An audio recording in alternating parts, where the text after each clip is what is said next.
actual survey of the islands out in front of our cabin, which is right about here. The Bad Axe Dredge Cut. The Bad Axe Dredge Cut we have to follow up to get out to the islands to hunt and fish. But these are all the islands in front of our place up on Saginaw Bay. This is Waffle Bay, this is West Bayou, Meiju Island. You can see it says scale 1 inch, 10 chains. A chain is 60 feet. So 1 inch is equal to 600 feet. Okay? So if you go 1 inch, that's 600 feet. That just gives you an idea how big this area is. But this is all the area back in, he made this. You know, this is the original map in 1911. Wow, and that was up in the cabin? No, this is Jim's. Ah. Jim Brogan. His dad owned it. But I got it from Gene, so. Shows here, it shows an old Indian cemetery on Shebian Creek. Show the oldish Indian mission house on this guy's property, this Ed Stam. And where's your cabin at? Cabin's right over here, so this is only about a quarter mile. Do you ever go up there to the cemetery? You know, but I've tried to find. I mean, I'd like to. I Yeah. don't know where it is, but I'm sure it's right around. Yeah. You know. The old mission house is actually in downtown Sebring. They took that out and they put it as a historical site in downtown Sebring. So that you can see it. It's right on Sebring Road, just before you get to Sebring. But that was the one that sat right there at that spot. Yeah. Okay. The old Indian cemetery is right across the Shebian Creek. The old Shebian. So it's kind of cool. Yeah. Show me some of your decoys here. What are your best stuff? Oh, okay. Well, these are old fishing learners decoys and stuff. This is probably the oldest decoy I got, one of the oldest. This is old Lake St. Clair. It's a sunfish or a bass. Let me zoom in. It's very old. Probably 1800s. Hold this still for a second. 1800 maybe, or 1890s.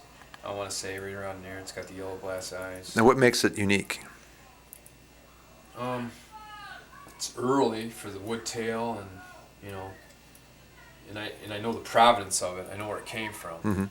So it's something that Yeah. And I don't know. There's a lot of really neat stuff. And then we got some really old ones right here. My battery's almost gone. This one was made by Isaac Goulet. It's a perch. 1 second. New Baltimore, Michigan. Let me zoom in. It's about 8 3/4 inches long. That was probably 1930s. It was carved. I got 3 of them. I got this one. And where'd you get these at? Okay. This one I bought off. This is one of the first ones I bought. It's a 4-inch perch. It's the hardest one to find. Because it's small? Size is the hardest. This is the most common size, and this is probably the second rare size right here, the big size. But this is actually the best, probably one of the best perch decoys that I've showed it to a few people that Isaac Goulet ever made. You can see the detail he put into it for 1930. This was used for spear and pike down at down in Lake St. Clair. You know. But Isaac made all these. See his style? Had a triangular fin. They all got triangular fins. See that? That's his. And they're curved to float to have a pattern? Triangular fins, paint pattern, and I don't know. You can just look at it. This guy's a Goulet. No getting around. I got a lot of Goulets. I got probably 11 Goulets. Any Robert Goulets? Any who's? Robert Goulet? Robert Goulet. Yes, sir. Yeah. Here's a really old one I got. This one was made in Mount Clemens, the sucker. And it's actually got the scale stamped into it. That's very old fish right there. Now, where do you get these at? Spear and muskies. I bought a collection. I got this in the collection that I bought. You still selling your stuff that you carve? Yep. Every once in a while I do. Yep, I sure do. I haven't really had a chance to carve it too much, but I do. I get my shoes. There's just a bunch of different ones in there. I don't know. Different people that made them. Lake St. Clair. And Let's zoom in on some of this stuff. that's a collection. Let's see. Bud Stewart, Bourgeon Sampier, Frank Brogan. I think Frank Brogan, Jim's dad, carved that. Judd Duray, Avers out of Elginak. I don't know who this guy is.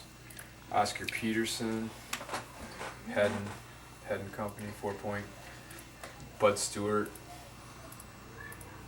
Abe DeHague. Don't know who that is. Who the hell is this guy? It's made out of mahogany. Albright, 1930.